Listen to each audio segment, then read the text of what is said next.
বড়দিন জমজমাট বাজার, আর মাঝে একটি দিন তারপরেই রয়েছে ক্রিসমাস বড়দিন। বড়দিন মানে কেক খাওয়া। আগামী সোমবার এবছর ক্রিসমাস বড়দিন।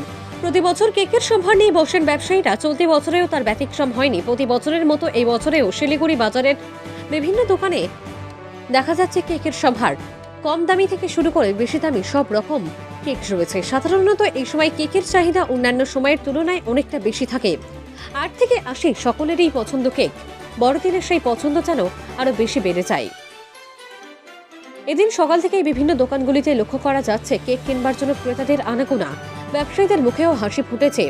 সাধারণত অন্যান্য সময়ের তুলনায় এই সময় বেকারিতে অনেক বেশি পরিমাণে কাজ হয়। প্রচুর কেক তৈরি করা হয় বড়দিন উপলক্ষে। শিলিগুড়িতে একাধিক বেকারি রয়েছে, যার মধ্যে আর্য বেকারি, বেলা বেকারি, পাল বেকারি সহ আরো বেশ কয়েকটি বেকারি প্রথম সারির মধ্যে পড়ে। এই বেকারির তৈরি কেক শুধু শহরে নয়, পাহাড়েও যায় বড়দিনের সময়। মোটের উপর বড়দিন উপলক্ষে শিলিগুড়িতে জমে উঠেছে কেকের বাজার। শিলিগুড়ি থেকে সজল দাশগুপ্তের রিপোর্ট, নিউজ টাইম 24x7।